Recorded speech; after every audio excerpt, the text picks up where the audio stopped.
राबिया जी, अच्छा मुझे बताएं आप क्या करती हैं? मैं खाती हूँ, सुबह को खाना खाती हूँ, दोपहर को खाती हूँ, शाम को खाती हूँ, फिर सो जाती अच्छा मुझे बताएं, कभी आपने लड़कों को भी मेकअप करते देखा है जैसे आप करती हूँ। है? बिल्कुल करते हैं लड़के भी मेकअप, 90% लड़के मेकअप करते हैं। फिर भी नहीं आपको आपको पसंद आते? नहीं, क्यों? अब मेरे टाइप का कोई है ही नहीं। मिले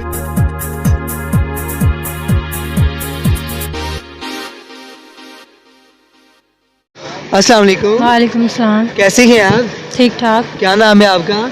राबिया। राबिया जी, अच्छा मुझे बताएं आप क्या करती हैं? मैं खाती हूँ, सुबह को खाना खाती हूँ, दोपहर अच्छा। को खाती हूँ, शाम को खाती हूँ, फिर सो जाती हूँ। एक बात बताना तो आप भूल गई हैं, क्या? मेकअप भी करती हैं। हम्म।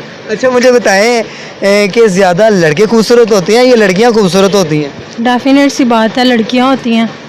वो कैसे मेकअप लगा लगा के? नहीं, मेकअप के बगैर भी लड़कियां प्यारी होती हैं, और लड़के देखें बसूरे से होते हैं, इतनी इतनी उनकी दाढ़ियाँ होती हैं, मूछें होती हैं, ऐसे लगते हैं जैसे वो नहीं होते, रीच नहीं होते। मुझे उस तरह के लड़कियां लगते हैं लड़के। अगर लड़कियां मेकअप ना लगाए तो किस तरह की दिखें, ये मुझे बताएं। बहुत प्यारी दिखे, मेकअप के बगैर भी लड़कियां वैसी होती हैं, बस थोड़ा सा मेकअप करके ब्यूटी इन्हांस हो जाती है। तो फिर ये क्यों ऐसा होता है कि लड़कियां लड़कों पर मर जाती हैं, वो क्यों मरती हैं? वो पागल होती हैं जो मरती हैं। मैंने आज तक, मतलब मैं अगर अपनी बात करूँ, मैं नहीं किसी पे मरी। जो अच्छा अच्छा मुझे बताएं, कभी आपने लड़कों को भी मेकअप करते देखा है जैसे आप करती है? बिल्कुल करते हैं लड़के भी मेकअप, 90% लड़के मेकअप करते हैं। फिर भी नहीं आपको आपको पसंद आते? नहीं, क्यों? अब मेरे टाइप का कोई है ही नहीं। मिलेगा भी नहीं। पता नहीं, अल्लाह को पता।